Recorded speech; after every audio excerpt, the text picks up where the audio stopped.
Xorazm osmonida porladi bir yulduz.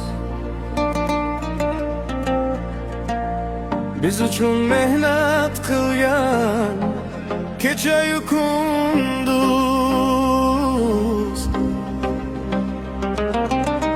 Bilim bilan bezagan butun olamni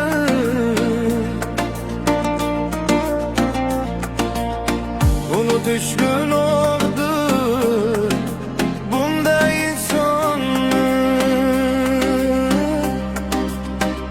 Yangi sonlar ochib bergan dunyoga, ilm nurini aylantirib daryoga. Butun ilfanga bergan qo'lpanni hurmat bilan tilgalar Xorazmiy bobomday. Butun ilfanga bergan qo'lpanni hurmat bilan tilgalar Xorazmiy bobomday.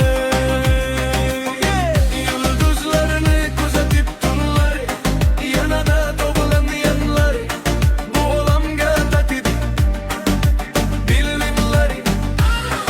Al Xorazmiy durnomlari,